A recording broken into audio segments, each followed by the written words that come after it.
لما كنت قدك كنت ليا نفسي ان انا اخش كلية اداب واتخصص في تدريس الانجليش. انا كنت بحب الانجليش جدا وانا طالب وبذاكره كهواية.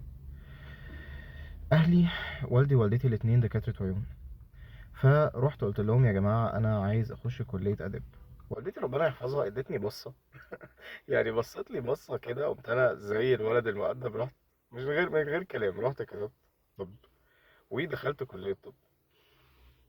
لما دخلت طب كان عندي حلم جواها ان انا، والدي ووالدتي الاتنين جراحين عيون، فقلت والله اطلع جراح عيون زيهم.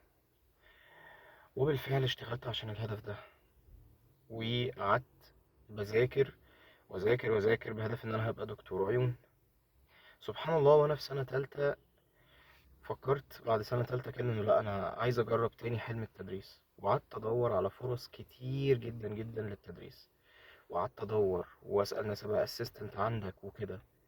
وسبحان الله بعد فترة كنت فقدت الامل في ان انا اكون مدرس انجليش. انا ما كنتش عارف اي حد في مصر، وطبعا انك انت تبدا شغل التدريس في السن ده صعب جدا.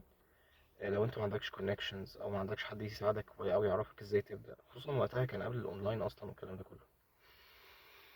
فالمهم فقدت الامل في حلم ان انا ادرس بعد ما دخلت الجامعه.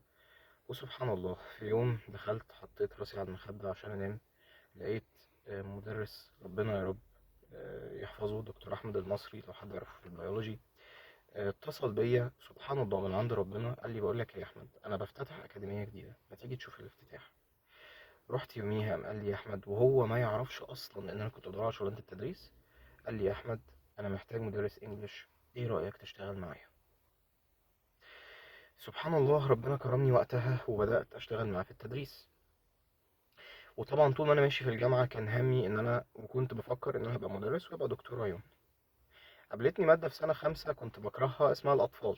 مادة حرفيا ما ذاكرتهاش غير 10 أيام في السنة، ونجحت بأعجوبة فيها. يعني مش عارف ازاي نجحت فيها أصلا، وأنا ما بحبهاش خالص. وأنا ماشي الكلية كلها ومن قبل الكلية عامل حسابي إن أكيد هكون جراح عيون زي أهلي. سبحان الله بعد ما الجامعة خلصت نزلت مع والدي أشوف معاه عملية جراحية للعيون. أول ما شفت المنظر والدي بيحط المشرط جوه عين الست، والست وهو بيحط المشرط قامت قالت أي. يا نهار أبيض! اي في وسط عمليه، انا بصراحه اول حاجه جت في دماغي اني هرمي المشرط واطلع اجري، دي فيها نيابه. فاهمين الفكره؟ ما كانش عندي هدوء اعصاب والدي اللي خلاه بيكمل العمليه عادي خالص ولا بيفرق معاه. سبحان الله، من مره واحده بس نزول اكتشفت ان الطب ده مش ليا. الطب العيون ان العيون وجراحه العيون دي مش ليا. سبحان الله، يريد ربنا ان انا بعدها اشتغل في وحده صحيه فتره اسمها التكليف، بنعدي عليها بعد ما نخلص الجامعه. وهناك قالوا لي انت يا تشتغل دكتور باطنة يا تشتغل دكتور اطفال. قمت انا قلت خلاص هجرب اشتغل دكتور اطفال.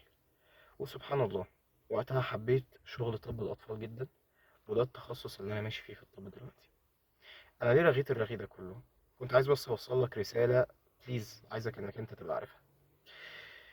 عايزك تعرف ان انا سبحان الله كان ليا نفسي اكون مدرس، ولكن دخلت الطب، وفي الاخر اغلب رزقي دلوقتي جايلي من التدريس، لان ده كانت اراده ربنا. كنت بفكر طول السنة وكل الأسباب تقول إن أنا هبقى دكتور عيون، ومش هبقى دكتور الأطفال اللي هي المادة اللي مش بحبها. وسبحان الله ربنا أراد في الآخر إن أكون دكتور أطفال، ودلوقتي بحب الأطفال جدا، ومش متخيل نفسي في تخصص تاني حرفيا يعني. فاللي قصدي أقوله لك إيه؟ ربنا سبحانه وتعالى is the master of long term storytelling. عارف انت ازاي لما مثلا تشوف مسلسل ولا تشوف فيلم ولا حاجة، وتلاقي قام قال لك هنت صغنونه كده في اول حلقه، وفي اخر حلقه رجع يتكلم على الهنت دي وتكتشف انها كانت حاجه كبيره وليها تاثير كبير جدا. ده تخطيط ربنا سبحانه وتعالى. كل حاجه معمول لها خطه، ورزقك بالفعل مكتوب. يعني الرسول صلى الله عليه وسلم كان بيقول يا غلام، في حديث فيما معناه يا غلام اني اعلمك كلمات احفظ الله يحفظك، احفظ الله تجده تجاهك، اذا سالت فاسال الله، الى اخر الحديث. في كلمه مهمه جدا في الحديث ده، تمام، ان هو ايه؟ واعلم أن الأمة لو اجتمعت على أن ينفعوك بشيء لم ينفعوك إلا بشيء قد كتبه الله لك، ولا إن اجتمعوا على أن يضروك بشيء لم يضروك إلا بشيء قد كتبه الله عليك. رفعت الأقلام اللي بتكتب الأقدار وجفت الصحف. اللي ربنا سبحانه وتعالى كاتبهولك بالفعل اوريدي مكتوب. اللي انت بتعمله من مذاكرة وستريس ودلوقتي، ده كله ما هو إلا إنك أنت بتسعى وبتاخد بالأسباب، عشان ربنا قالك خد بالأسباب عشان تروح للرزق اللي ربنا كاتبهولك. لله المثل الأعلى. الموضوع أشبه إيه؟ إن كل واحد مننا الخير ما يعرفش هو فين. إحنا عاملين ولله المثل الأعلى زي بالظبط لما أخوك الصغير. أنا أخويا الصغير مثلا بيحب روبلوكس جدا، ولو سبته ممكن يقعد 10 ساعات ما بيعملش أي حاجة غير إنه يلعب روبلوكس. هل ده معناه ان انا اسيبه عليها، ولا ان انا لما الاقي انه قضى وقت كفايه اخد منه اللابتوب؟ هل اخويا الصغير هيبقى عارف ان ده لمصلحته؟ اكيد لا. تمام. في ناس ما تعرفش ان مصلحتها مش في الغنى الكبير. في ناس مصلحتها ان معاها فلوس على قد. في ناس مصلحتها في الفقر. سبحان الله. كل واحد من دول ربنا اعلم بيه.